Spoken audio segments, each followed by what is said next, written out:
Ma'am, may we have your reaction po doon sa naging hakbang ni Marcos Jr. to investigate contractors on the flood control project. Sa tingin niyo, ma'am, mas dapat imbestigahan at panagutin ang mga kongresista na involved sa anomalous project kaysa sa mga contractors? Well, lahat sila dapat.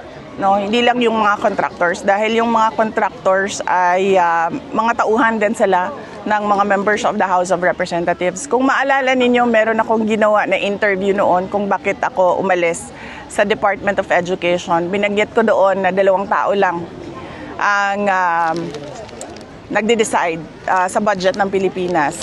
Yun ay si Martin Romualdez at si Zaldico. At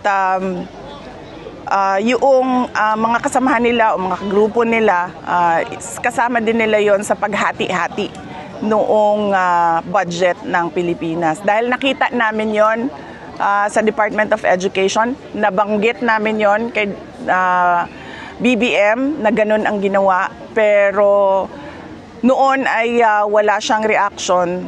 Tapos bigla ngayon, meron na siyang reaction. Paniwala ko, ginagawa nila yan para lang sabihin sa susunod na baha na, tingnan nyo, may ginawa naman kami.